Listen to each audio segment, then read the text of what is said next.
नंदुरबार तालुक्यातील पूर्व पट्ट्यातील तलवाडे खुर्द, कार्ली आणि भादवड येथे आमदार चंद्रकांत रघुवंशी यांच्या स्थानिक विकास कार्यक्रमांतर्गत तसेच जिल्हा वार्षिक योजना व अभिसरण मगरा रोहयो अंतर्गत विविध विकास कामांचे भूमिपूजन शिवसेनेचे जिल्हाप्रमुख ॲडव्होकेट राम रघुवंशी यांच्या हस्ते करण्यात आले।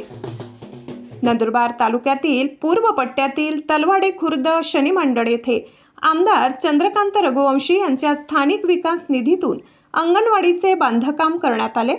बांधकाम पूर्ण झाल्यानंतर शनिवारी शिवसेनेचे जिल्हाप्रमुख ॲडव्होकेट राम रघुवंशी यांच्या हस्ते लोकार्पण करण्यात आले। त्यानंतर त्याच ठिकाणी गावांतर्गत रस्ता काँक्रिटीकरणाचे भूमिपूजन करण्यात आले। भादवड व कार्ली येथे देखील आमदार चंद्रकांत रघुवंशी यांच्या स्थानिक विकास कार्यक्रमांतर्गत गाव अंतर्गत रस्ता काँक्रिटीकरण कामाचे भूमिपूजन झाले।